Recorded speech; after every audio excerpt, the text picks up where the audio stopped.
அஜித்குமாரனுடைய அந்த போலீஸ் காவல் மரணம் அந்த ஏற்படுத்தின அதிர்ச்சியிலிருந்தே நம்ம இன்னும் மீளல. அடுத்து என்ன செய்ய போறோம், சட்ட நடவடிக்கைகள் என்ன வேணும் அப்படிங்கிற அந்த விவாதமே போய்கிட்டு இருக்கிறதுக்குள்ள உடுமலைப்பேட்டை பக்கத்துல பழங்குடி மலைவாழ் மக்களை சேர்ந்த மாரிமுத்து அப்படிங்கிற ஒரு நபர் வனத்துறையால அடித்து கொல்லப்பட்டதாக குற்றச்சாட்டு எழுந்திருக்கு.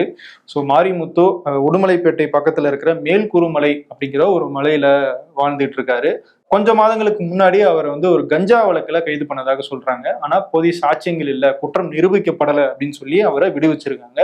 விடுவிச்ச அடுத்த நாள் அந்த விடுவிப்பு தொடர்பான அந்த கோர்ட்டினுடைய ஆர்டரை வாங்குறதுக்காக அவர் வந்திருக்காரு. அப்படி வந்தவரை வனத்துறை நடுவுல மடக்கி பிடிச்சு இழுத்துட்டு போயிருக்காங்க. போனவர் அடுத்தது இறந்துட்டதாக தகவல் வந்திருக்கு. அந்த வனத்துறை அலுவலகத்தினுடைய அந்த கழிவறையில அவர் மர்மமான முறையில இறந்து கிடந்ததாக தகவல் வந்திருக்கு. எப்படி இறந்தாருன்னு கேட்டா அவங்களும் எங்களுக்கு தெரியல, கழிவறைக்கு போனாரு, அங்க போய் தற்கொலை பண்ணிக்கிட்டாரு போல இருக்கு அப்படின்னு அவங்க அலட்சியமாக பதில் சொல்றாங்க. சோ இதை எடுத்து அங்க இருக்கிற வழக்கறிஞர்கள், சமூக அமைப்புகள் இவங்கெல்லாம் உடனடியாக இந்த விவகாரத்தை கையில எடுத்துட்டு அவங்களுடைய உடலை வாங்க முடியாது, என்ன உண்மைன்னு தெரிஞ்சாகணும் அப்படின்னு சொல்லி போராட்டத்துல தான் ஈடுபட்டாங்க. ஸோ இதன் அடிப்படையில 2 வனக்காவலர்கள் நிமலன் செந்தில்குமார் அப்படின்ற இந்த 2 பேரையும் இப்போ சஸ்பெண்ட் பண்ணியிருக்காங்க. அதாவது அஜித்குமாரை எப்படி கடத்திட்டு போய் எந்த வழக்கும் பதிவு பண்ணாம அடிச்சு கொண்டாங்களோ அதே மாதிரி தான் கோர்ட் ஆர்டர் வாங்க போனவரை வழிமறிச்சு கடத்தியிருக்கு வனத்துறை அதிகாரிகள்.